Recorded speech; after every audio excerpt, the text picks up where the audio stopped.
मालिकेच्या आजच्या भागामध्ये आपण पाहत आहोत की आता इकडे टेंडरचा दिवस उगवलेला असतो आणि सगळेजण ज्या ज्या लोकांनी टेंडर भरलेलं असतं ते सगळेजण इथे जमलेले असतात.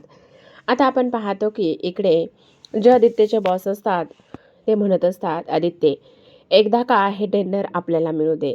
एकदा का हे टेंडर आपल्याला मिळालं ना, तर मी रातोरात तुझं प्रमोशन करून देणार आहे. तू अजिबात काळजी करू नकोस, असं ते म्हणत असतात. तेव्हा आपण पाहतो की आदित्य म्हणत असतो, सर, आपल्याला टेंडर मिळो किंवा योग्य व्यक्तीला टेंडर मिळो, मला मात्र त्या सगळ्या गोष्टीमध्ये आनंदच आहे. आता आपण पाहतो अहिल्या तिथे आलेली असते. अहिल्या आदित्यला पाहिल्याबरोबर तिला इकडे जी दामिनी आहे, दामिनीचे शब्द बोलताना आठवत असतात आणि दामिनीचे शब्द बोलताना आठवल्यानंतर आपण पाहतो की इकडे आता अहिल्या त्या सगळ्या गोष्टी बाजूला करते आणि कामाकडे लक्ष देत असते. आता जे काही मेन अधिकारी असतात ते म्हणत असतात, आता सगळेजण इथे जमलेले आहेत, तर आता आपण हे टेंडर जे आहे ते ओपन करूयात. हे टेंडर ह्या वर्षीसुद्धा आम्हाला असं वाटतंय की नेहमीप्रमाणे इथे किर्लोस्कर कंपनीलाच मिळणार आहे असं आम्हाला वाटतंय. त्यावर अहिल्या म्हणत असते, आता मी ते सांगू शकत नाही, कारण योग्य व्यक्तीच्या हातामध्ये टेंडर जाणं आणि सर्वसामान्य लोकांना इथे न्याय मिळणं, त्यांच्या पाण्याची व्यवस्था होणं हेच मला सगळ्यात जास्त महत्त्वाचं वाटतं. तर आता इकडे आपण दुसऱ्या बाजूला पाहतो, एक-एक टेंडर इकडे उघडले जातात, एक-एक टेंडर इकडे पाहिले जातात आणि त्यानुसारच हा सगळ्यात मोठा निर्णय इथे होणार असतो. आदित्यला तर खूप जास्त टेन्शन आलेलं असतं. ज्या पद्धतीने प्रीतमने हे टेंडर भरलेलं असतं त्यामुळे आदित्य खूप टेन्शनमध्ये असतो. तर आता आपण पाहतो की इकडे जे मेन लोक असतात ते म्हणत असतात, आता शेवटची 2 टेंडर इथे 2 लिफाफे ओपन करायचे राहिलेले आहेत आणि ते म्हणजेच की किर्लोस्कर आणि त्याचबरोबर नाथंग कंपनीचे. आता हे जे काही टेंडर आहे ते कोणाला मिळणार हे आपण सांगत आहोत. तेव्हा आता लगेचच ती लोकं सांगायला सुरुवात करतात. आता हे टेंडर मिळालेलं आहे ते म्हणजेच की नाथंग कंपनीला. असं म्हटल्यानंतर आता सगळ्या किर्लोस्करांचे चेहरे पडलेले असतात.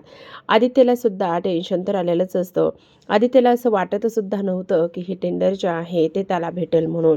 पण योगायोगाने बघा ना, हे टेंडर जे आहे ते आदित्यला भेटलेलं असतं. नाथंग कंपनीला भेटलेलं असतं. कारण आदित्य हा खूप जीव ओतून आणि सगळ्या गोष्टी व्यवस्थित पद्धतीने काम करत असतो आणि त्यामुळेच इथे आता त्याला हे टेंडर मिळालेलं आहे. तर आता आपण पाहतो की इकडे सगळ्यांनी आदित्यचं आणि आदित्यच्या कंपनीचं कौतुक केलेलं असतं.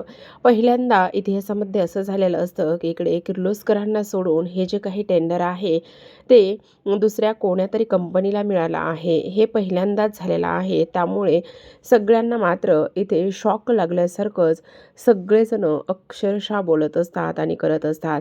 त्याचबरोबर आता जो काही आदित्य आहे, आदित्यला तर इकडे अजिबात ह्या गोष्टीची कल्पना नसते आणि त्याचबरोबर आपण पाहतो की इकडे सगळेजण त्या कंपनीचं भरभरून कौतुकसुद्धा करत असतात. आता सगळ्यात महत्त्वाचं म्हणजे आपण पाहतो की इकडे जी काही अहिल्या आहे, अहिल्याचा चेहरा मात्र पूर्णतः पडलेला असतो. ती विचार करत असते, हे असं कसं होऊ शकतं आणि ह्या सगळ्या गोष्टी कशामुळे होत आहेत. आता जे काही नाथांग कंपनीचे जे सर्वेसर्वा आहेत ते अहिल्याशी बोलायला जातात आणि अहिल्याशी बोलत असताना इकडे तेवढ्यात आदित्य येतो आणि आदित्य म्हणत असतो, सर चला ना. तेवढ्यातच अहिल्या इथे आदित्यला थांबवते आणि म्हणत असते, काय मग आदित्य, तुझं मनापासून अभिनंदन. शेवटी तू जिंकलेला आहेस. तुला इथे जे टेंडर भरायचं होतं ते तू भरलास आणि तुझ्या कंपनीला हे टेंडर मिळालं आहे. तेवढ्यातच आदित्यला ते सगळं काही आठवतं. आदित्य शिकरेंच्या ऑफिसमध्ये गेला होता आणि तिथे गेल्यानंतर तो शिकरे त्याला म्हणाला असतो की तू अचानक असा इथे डिरेक्टली ऑफिसमध्ये माझ्या केबिनमध्ये येण्याची हिंमत कशी केलीस. त्यावर आदित्य म्हणत असतो, चिल चिल, जरा शांत व्हा. मला तुम्हाला काय बोलायचं आहे ते एकदा तुम्ही ऐकून तरी घ्या. आणि हे सगळं काही बोलल्यानंतर ऐकल्यानंतर आता आपण पाहतो की इकडे सगळ्यात महत्त्वाचं म्हणजे जो आदित्य आहे तो आदित्य त्या शिकऱ्यांना तो व्हिडिओ दाखवतो. आता तो व्हिडिओ दाखवल्यानंतर इकडे तो शिकरे व्हिडिओ पाहतो आणि म्हणत असतो, पण ह्या सगळ्या गोष्टीमध्ये माझा काय संबंध आहे. ह्या सगळ्या गोष्टीमध्ये त्या मुलाचा संबंध आहे जो मला इकडे ही लाच देत होता. त्यावर आदित्य म्हणत असतो, योगायोगाने दुर्दैवाने तो माझा भाऊ आहे आणि त्याहूनही सगळ्यात महत्त्वाची गोष्ट म्हणजे तुम्ही ह्या सगळ्या गोष्टीमध्ये अडकाल, असं सुद्धा इथे आता आदित्य म्हणत असतो. हे सगळं काही आदित्य बोलल्यानंतर तो माणूस म्हणत असतो, एक मिनिट, ह्या सगळ्या गोष्टीशी माझा काय संबंध आहे आणि मी का अडकेल ह्या सगळ्या गोष्टीमध्ये? त्यावर तो मुलगा अडकेल ना, माझा काय संबंध आहे? त्यावर आदित्य म्हणत असतो, एक मिनिट, मी तुम्हाला माझी अर्धवटच ओळख सांगितलेली आहे. मी कोण आहे? मी आदित्य किर्लोस्कर आहे आणि तो माझा भाऊ आहे. माझ्या भावाला जरी अटक झाली ना तरीसुद्धा त्याला मी 1 तासामध्ये बाहेर काढू शकतो. पण तुमचं काय? तुम्ही तर गव्हर्नमेंट ऑफिसर आहात आणि तुम्ही गव्हर्नमेंट ऑफिसर असल्याकारणाने तुमची नोकरी जाईल. शिवाय तुमची बदनामीसुद्धा होईल. ह्या सगळ्या गोष्टी तुम्हाला इथे पचतील का? पचायला किती जड जातील ह्याचा तुम्ही विचार केलाय का? असं सुद्धा इथे आता आदित्य बोलत असतो. ह्या सगळ्या गोष्टी आदित्य बोलत असताना मात्र जो काही शिकऱ्या आहे त्याची बोलती बंद झालेली असते. आता आपण पाहतो की हे सगळं काही तो इथे बोलल्यानंतर दुसऱ्या बाजूला मात्र जो शिकऱ्या आहे तो अगदी शांत बसलेला असतो. तेव्हा आदित्य म्हणत असतो, बघा मग तुम्हाला काय करायचं आहे? त्यावर तो म्हणत असतो, हे बघा माझी चूक झाली, मला माफ करा. हे सगळं मी नको करायला हवं होतं, पण प्लीज तुम्ही असं काही एक करू नका. प्लीज मी काय म्हणतोय ते एकदा ऐकून तरी घ्या. त्यावर आदित्य म्हणत असतो, एक मिनिट, मी हे सगळं ऐकून घ्यायला तयार आहे. पण मी काय म्हणतोय ते एकदा तुम्ही ऐकून तरी घ्या. ह्या सगळ्या गोष्टी तुम्ही एकदा ऐकून घ्या. उलट तुम्हाला ह्या सगळ्या गोष्टी ऐकून घ्याव्या लागणार आहेत. तेव्हा आदित्य म्हणत असतो, हे बघा तुम्हाला एक गोष्ट सांगू का सगळ्यात महत्त्वाची म्हणजे? त्यावर तो म्हणत असतो, बोला ना. आता मी तुम्हाला एक गोष्ट सांगतो आणि ते म्हणजेच की काही जरी झालं ना तरीसुद्धा इथे तुम्ही हे जे काही टेंडर भरलेलं आहे ना, ते टेंडर कशा पद्धतीने भरलं आहे हे तुम्हाला माहीतच आहे. त्यावर तो म्हणत असतो, हो ते तर अगदीच बरोबर आहे. मग आता तुमच्यासारख्या ह्या अशा लोकांमुळे ही जी काही सर्वसामान्य जनता आहे ती सर्वसामान्य जनता इथे त्यांचा ह्या सगळ्या गोष्टीवरचा विश्वास उडून चाललेला आहे. मग म्हणूनच मी तुम्हाला एक गोष्ट सांगतो, ती तुम्ही नीट लक्षात ठेवा. हे बघा, ते पैसे कुठे आहेत? जे पैसे तुम्हाला इथे त्या मुलानं दिले आहेत. तेवढ्यातच तो म्हणत असतो, हे बघा हेच ते पैसे आहेत. मी त्यातला 1 रुपयासुद्धा खर्च केलेला नाही. मी 1 रुपयालासुद्धा त्या हात लावला नाही. असं सुद्धा इकडे आता तो बोलत असतो. त्यावर लगेचच आता आपण पाहतो की तो म्हणत असतो, हे बघा हे तुम्ही सगळे पैसे इथे घेऊ शकता.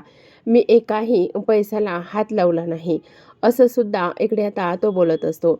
आता ह्या सगळ्या काही गोष्टी इथे त्याने बोलल्यानंतर आपण पाहतो की इकडे लगेचच दुसऱ्या बाजूला मात्र आदित्य म्हणत असतो, आता मी नेमकं तुम्हाला काय सांगतोय काय नाही हे सगळं काही तुम्हाला ऐकायचं आहे. त्यावर तो म्हणत असतो, बोला ना, काय काय करायचं काय आहे मला? तुम्ही म्हणाल त्या पद्धतीनेच मी इथे सगळं काही करायला तयार आहे. काय करू ते सांगा. त्यावर लगेचच आता इकडे तो म्हणत असतो, हे बघा आता तुम्ही ज्याचं टेंडर योग्य असेल आणि ज्याने व्यवस्थित आणि चांगलं टेंडर भरलेलं असेल, जो त्या टेंडरच्या पात्रतेचा असेल, त्यालाच तुम्ही हे टेंडर जे आहे ना ते इथे मिळवून द्यायचं आहे, समजलं? तेव्हा आपण पाहतो की इकडे तो म्हणत असतो, हो हो, तुम्ही म्हणाल अगदी तसंच होणार आहे. काही जरी झालं ना तरीसुद्धा इकडे कोणत्याही पद्धतीने कशाही पद्धतीने मी तिथे भेदभाव करणार नाही. असं सुद्धा इथे आता सांगण्यात आलेलं असतं. त्याचबरोबर प्रेक्षकांनो आपण पाहतो की आता इकडे अहिल्या मात्र आदित्यसमोर उभी असते आणि ती म्हणत असते, काय रे आदित्य, तुला मी बिझनेस या पद्धतीने कधीच करायला शिकवला नव्हता. मी तुला चांगल्या पद्धतीने बिझनेस करायला शिकवला होता. तू असं का वागलायस? हे सगळं काय आहे? तू असा कसा करू शकतोस तेच मला काही कळलं नाही. हे सगळं काय आहे? हे माझे संस्कार नाही आहेत. तू अशा पद्धतीने बिझनेस कसा काय करू शकतोस तेच मला काहीही कळत नाही. असं सुद्धा तो इथे बोलत असतो. तेव्हाच आपण पाहतो की इकडे अहिल्या म्हणत असते, ह्या वेळेला मात्र मी माझ्या जो काही प्रीतम आहे त्या मुलावरती विश्वास ठेवला. पण मी खूप जास्त चुकीच्या पद्धतीने त्याच्यावर विश्वास ठेवला. मी हे सगळं काही असं करायला नको होतं. काही जरी झालं ना तरीसुद्धा इकडे मी इथे माझ्या स्वतःच्या हाताने इथे टेंडर भरायला हवं होतं. पण मी मात्र तसं केलं नाही. इथून पुढे मात्र मी अजिबात तसं करणार नाही. मी ह्या सगळ्या गोष्टींमध्ये अक्षरशः आता जातीने लक्ष घालेल. काही जरी झालं तरीसुद्धा हे जे काही टेंडर आहे ना, ते टेंडर इथून पुढे मीच भरेल आणि ह्या सगळ्या गोष्टीची व्यवस्थित खात्री करून घेईल, की काही जरी झालं तरीसुद्धा हे टेंडर जे आहे ते आम्हालाच मिळेल. कळलं तुला? कारण तू खूप चुकीच्या पद्धतीने हे टेंडर तू इथे मिळवण्याचा प्रयत्न केला आहेस, असं सुद्धा अहिल्या आता आदित्यला म्हणत असते. तर आता मात्र इकडे जी काही अहिल्या आहे ती अहिल्या आता चिडलेली असते. आता दुसऱ्या बाजूला आपण पाहतो की सगळेजण बाहेर पडतात आणि सगळेजण बाहेर पडल्यानंतर इकडे मात्र दुसऱ्या बाजूला सगळ्यात महत्त्वाचं म्हणजे की आता जी प्रिया आहे ती म्हणत असते, दादा खरंच तुमचे अगदी मनापासून धन्यवाद. कारण प्रत्येक वेळी इथे तुम्ही आमच्या सगळ्या गोष्टीमध्ये धावून येता. प्रत्येक वेळी तुम्ही आम्हाला सावरण्याचा तेवढाच प्रयत्न करता. हे बघा, आपली एक फॅमिली आहे.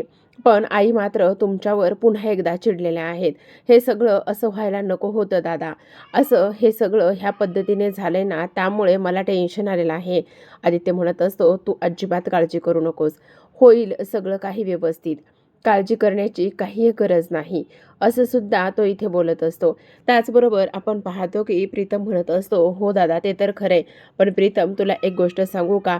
आता जरी हे सगळं ह्या पद्धतीने झालेलं असलं ना, तरीसुद्धा मात्र तू एक काम कर. हे जे काही पैसे आहेत ना, त्या पैशाची व्यवस्थित काळजी घे. आणि तुला एक गोष्ट सांगू का?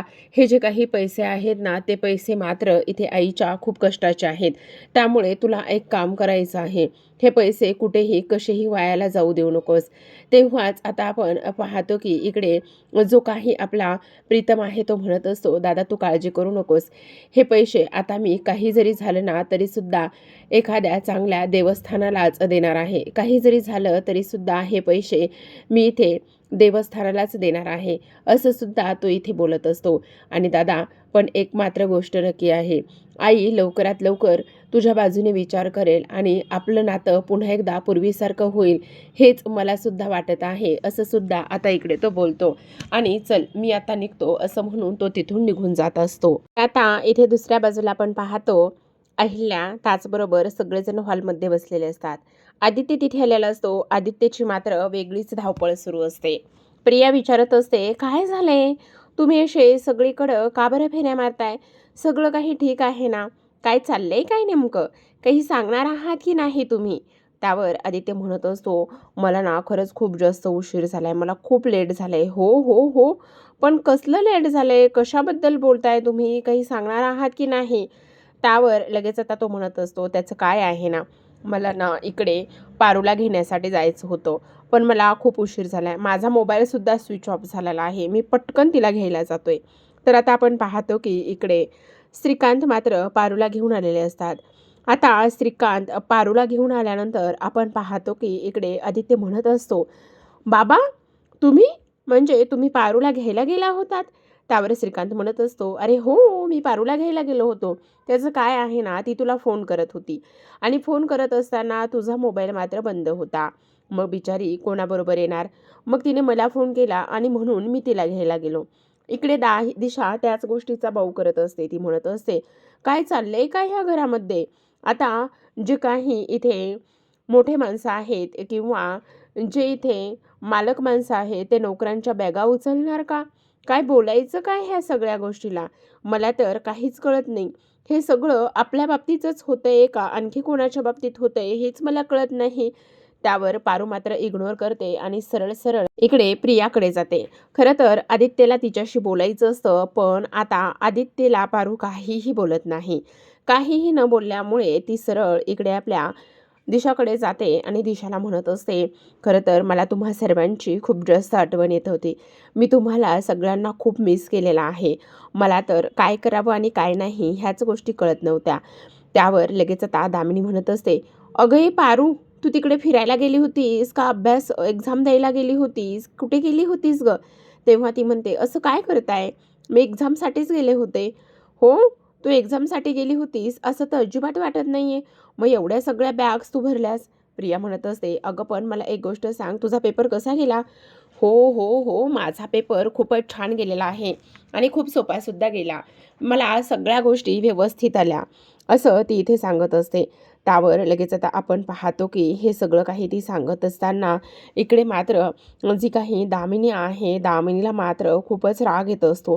ती म्हणत असते, "पण मला एक गोष्ट कळत नाही, तू खरंचच इकडे अभ्यासालाच गेली होतीस का? आणखी कशाच्या गोष्टी गेली होतीस? एवढ्या सगळ्या बॅगा वगैरे हे सगळं तू घेऊन गेली होतीस ना, म्हणून मी तुला विचारत आहे." तेवढ्यातच आता इकडे आपण पाहतो, जी पारू आहे ती म्हणत असते, "त्याचं काय आहे ना, खरं तर माझा पेपर खूप छान गेला. मी तिकडे एक्झामसाठीच गेले होते. एक्झाम झाली आणि तिथे बऱ्याच अशा काही मैत्रिणी होत्या आणि त्या मैत्रिणी असल्या कारणाने इथे मला त्या म्हणायला लागल्या, की आपण मस्त एक्झाम झालेल्या आहेत ना, तर तिथे मस्त शॉपिंगसाठी जाऊया." आणि म्हणूनच मी तिथे शॉपिंगसाठी जवळच्याच बाजारामध्ये गेले. आता दिशा म्हणत असते, "काय? हो, आणि मी तिथे गेल्यानंतर तुम्हा सगळ्यांना गिफ्ट आणलेले आहेत." आता दिशा म्हणत असते, "हां, त्या थर्ड क्लास मार्केटमधून गिफ्ट आणले असशील आणि ते तू आता आम्हाला देणार आहेस का?" त्यावर पारू म्हणत असते, "हे बघा, मार्केट कोणतं आहे, गिफ्ट कसे आहेत, हे सगळं महत्त्वाचं आहे का नाही, त्यामागच्या भावना महत्त्वाच्या आहेत." असं म्हणून तिनं प्रियाला आणलेलं गिफ्ट काढते आणि लगेचच ती तिला ते गिफ्ट देण्याचा प्रयत्न करत असते. तर आता प्रियाला मात्र ते गिफ्ट खूपच आवडलेलं असतं. ती तिच्या हातामध्ये त्या आणलेल्या बांगड्या घालून देते. दुसऱ्या बाजूला आपण पाहतो, की श्रीकांतसाठी तिने एक पेन लिहायला आणलेला असतो आणि त्याचबरोबर श्रीकांतला ड्रॉइंगची खूप आवड असल्या कारणाने तिने काही रंगसुद्धा आणलेले असतात. आता इथे दुसऱ्या बाजूला जो आपला हा आहे म्हणजेच प्रीतम आहे. प्रीतमला तिने खूपच छान असा रुमाल आणलेला असतो. प्रीतम म्हणत असतो, "काय गं पारू, तू माझ्यासाठी सुद्धा गिफ्ट आणलेलं आहेस?" त्यावर ती म्हणत असते, "हो तर, तुमच्यासाठी आणणार नाही असं काय होईल?" इकडे मात्र आता दामिनीचा टर्न असतो. दामिनीसाठी सुद्धा तिने गिफ्ट आणलेलं असतं. दामिनी म्हणत असते, "काय गं पारू, मला सुद्धा तू गिफ्ट आणलंस?" "हो तर, तुम्हाला गिफ्ट आणणार नाही असं कधी होणार आहे का? मी तुम्हाला सुद्धा गिफ्ट आणलेलं आहे." आता आपण पाहतो, की इकडे लगेचच दुसऱ्या बाजूला मात्र दामिनीला मोबाईलचं कव्हर दिल्यानंतर दामिनी म्हणत असते, "छे! असलं मोबाईलचं कव्हर आणलं, पण असू दे, असू दे. आता तुझ्याकडून दुसरी काय अपेक्षा करणार आहे? तू दिलंयस ना, तू आणलंयस ना, ते माझ्यासाठी सगळ्यात जास्त महत्त्वाचं आहे." तर आता मात्र आपण दुसऱ्या बाजूला पाहतो, की तिला गिफ्ट द्यायचं असतं, ते म्हणजेच की अहिल्याला. आता अहिल्यासाठी तिने चंदनाच्या लाकडापासून बनवलेला कुंकवाचा करंडा आणलेला असतो आणि अहिल्याला सांगत असते, "देवी आई, हे मी चंदनाच्या लाकडापासून खास बनवलेला तुमच्यासाठी कुंकवाचा करंडा आणला आहे. हा तुम्हाला नक्कीच आवडेल. तुम्ही एकदा बघा तरी. तुम्ही एकदा ह्या सगळ्या गोष्टी बघा तरी." असं इथे आता ती बोलत असते आणि "हे घ्या ना, तुमच्यासाठी आहे." त्यावर दामिनी म्हणत असते, "अगं ए, तू काही डोक्यावर पडलेली आहेस की काय? वहिनी, इथे तू आणलेला हा असा मार्केटमधून, बाजारातून आणलेला कुंकवाचा करंडा त्या घेतील असं कसं वाटतंय गं तुला? ते शक्य तरी आहे का? तू असा कसा विचार करू शकतेस? काय चाललंय काय तुझं?" असं सुद्धा ती इथे बोलते. त्यावर लगेच आता इकडे दामिनी हे सगळं काही बोलत असताना आपण पाहतो, की दुसऱ्या बाजूला मात्र दामिनीने हे सगळं बोलल्यानंतर अहिल्याने हात पुढे केलेला असतो. अहिल्याला तिने आणलेला तो कुंकवाचा करंडा घ्यायचा असतो आणि त्यामुळेच तिने तो हात जो आहे तो पुढे केलेला असतो. आता पारूला खूपच आनंद होतो, की इकडे आपली अहिल्या आहे. अहिल्याने तिच्याकडून तो कुंकवाचा करंडा घेतलेला आहे आणि त्यामुळे तिच्या आनंदाचा आता पारावारच उरलेला नसतो. श्रीकांत म्हणत असतात, "खरंच गं पारू, आज मात्र खूप आनंद झालेला आहे. तू जो काही हा कुंकवाचा करंडा आणलायस आणि त्याचबरोबर आम्हा सगळ्यांच्या आवडीनिवडी जपून तू सगळ्यांकरिता गिफ्ट आणलेस ना, त्यामुळे मला खूप आनंद झालाय." असं सुद्धा आता इकडे जे काही श्रीकांत आहे ते बोलत असतात. त्याचबरोबर आपण पाहतो, की आता मात्र इकडे दुसऱ्या बाजूला जी काही आपली दिशा आहे, दिशा म्हणत असते, "मला तर एक गोष्ट कळतच नाहीये, ह्या पारूप्रमाणेच घरातील इतर लोकांच्या सुद्धा आवडीनिवडी अशा कशा काय झाल्यात, त्याच गोष्टी माझ्या इथे लक्षात नाही येते.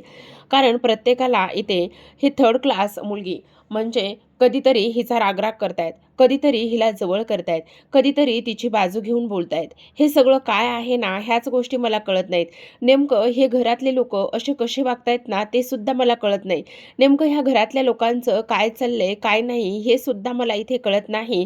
असं सुद्धा आता इकडे जी काही दामिनी आहे, दिशा आहे ती बोलत असते. त्याचबरोबर आपण पाहतो, की इकडे प्रीतम म्हणत असतो, "अगं दिशा, तुला नाही हे सगळं काही कळणार. याला तर घरात एकत्र राहणं आणि आनंद साजरा करणं हे सगळं सगळं काही म्हणतात. आता आपण पाहतो इथे पारूने सगळ्यांकरिता गिफ्ट आणलेले असतात आणि ते आणलेले गिफ्ट जे आहे ते तिने सगळ्यांना दिलेले असतात. आता सगळ्यांना गिफ्ट दिल्यानंतर आपण पाहतो की मेन म्हणजे जो आपला आदित्य आहे, आदित्यला मात्र अजिबात तिने एकही गिफ्ट दिलेलं नसतं. आदित्यला गिफ्ट न दिल्यामुळे आता इकडे मात्र आदित्य विचार करत असतो, काय चाललंय पारूचं? म्हणजे तिने मला एकही गिफ्ट आणलं नाहीये, माझ्यासाठी कोणतंच गिफ्ट आणलेलं नाहीये तिने आणि ती मला देणार सुद्धा नाहीये का गिफ्ट? आ, काय करू? मी विचारू का पारूला? नाही, नाही, ती असं अजिबात करणार नाहीये. मला माहिती आहे ना, तिने माझ्याकरिता नक्कीच गिफ्ट आणलं असेल. पण विचारू का तिला? असं म्हणूनच आता तो स्वतःच्या मनाशीच ह्या सगळ्या गोष्टी बोलत असतो. तर पारू त्याच्याकडे पाहतच असते.